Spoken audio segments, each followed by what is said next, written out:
Welcome, everyone, to another episode of the Chuck Graham Show. Well, Thanksgiving is over. I ate too much, drank too much. Anyway, firing up another work day here this morning.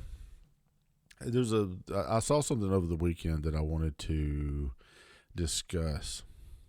Did you guys see Bill Gates, Melinda Gates, Zuckerberg, and who was the other one? I forget which other. It was those guys. They said that they were going to leave their billions of dollars to charity. It was Greenspan. Warren Buffett, not Greenspan. Warren Buffett said they were going to leave their billions to charity. Warren Buffett said, "Well, I want to leave my kids enough money to, live comfortably, but not enough money to do nothing or have any desire to do anything." Folks, let me just say this. I'm not stupid. These folks are going to leave their money to a charity that their damn children are part of the board of the directors or whatever. You know what that is? That's called tax. It's not tax evasion. It is, what do you call it? It is avoidance. Not evasion, but avoidance. That's what it is. It's a tax avoidance. So with that said, what they're going to do is most likely they'll have their children on some sort of tax avoidance on some charity that they they run, that they left to avoid the estate tax. They do it all the time. Here's what people don't realize. If you really wanted to get the attention of the business world, get rid of NOLs, net operating losses. Get rid of them. Amazon 2009 liked to went under. They were, I think, somewhere around $15 a share, and they were in trouble. And they come out of it. Good business, I guess. Now the stock's worth $3,500 a share. Looked at it this morning. But the point being is they haven't paid taxes in years because of the net operating losses that they had, from what I'm reading. So these big companies that almost go under or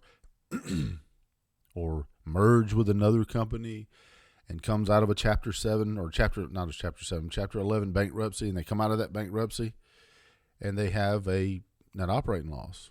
I'll give you an example. WMIH, which was the holding company for Washington Mutual. They had a NOL for Mr. Cooper that eventually purchased and merged with WMIH.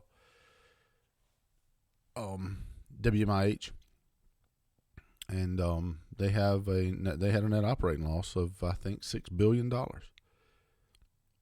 And what that is for those of you that don't know, is you can carry that over from year to year. So if your business is starting to do really good, and you would owe the government $100 million in taxes, well, you just count it off that NOL. You just slice it off. That net operating loss is your ticket. And every year you slice into it, because you had that loss, that big loss that like to took you under. Now, am I against NOLs?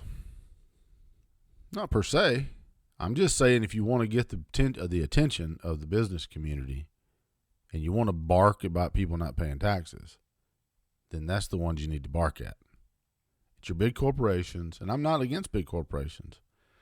Okay? I think just because someone's rich doesn't make me poor. But the point being is this.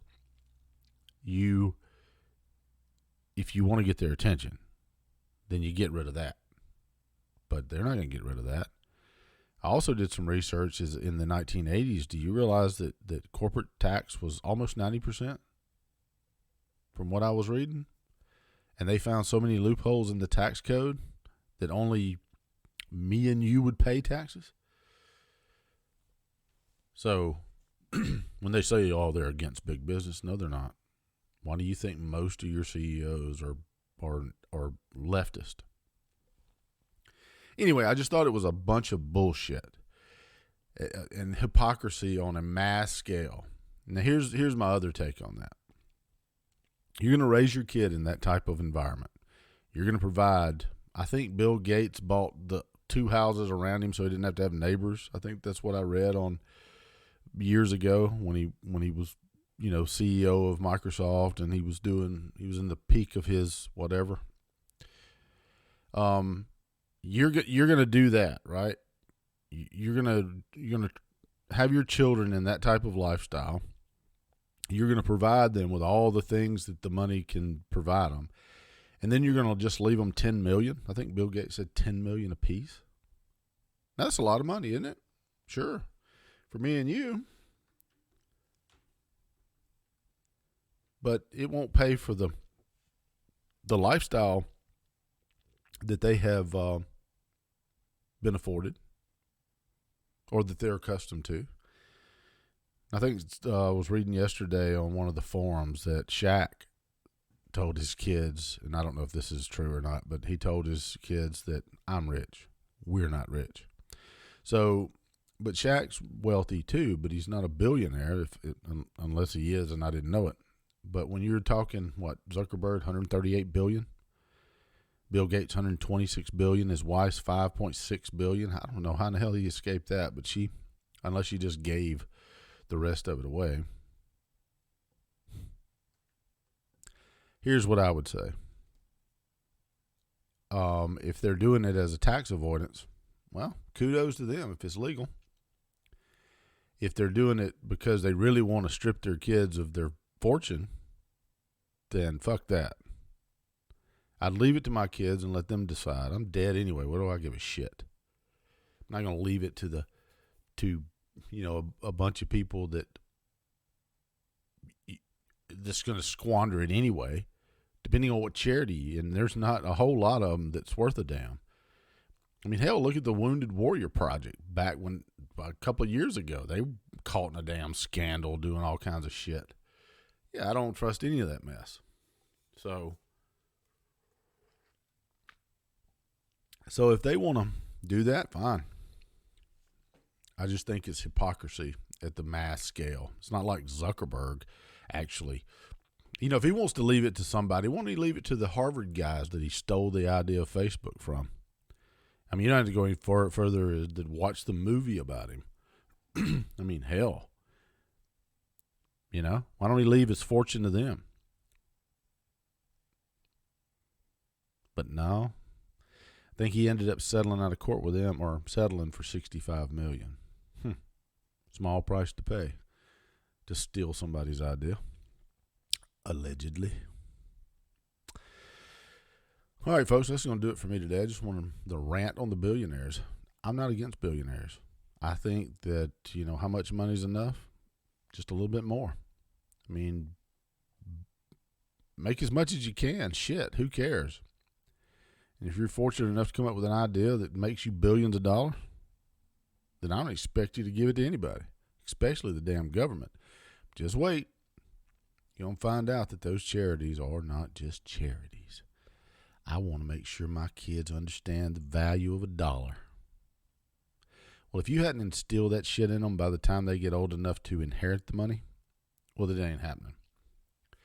Only thing you can take is solace that they can't smoke enough crack to go through $1 billion.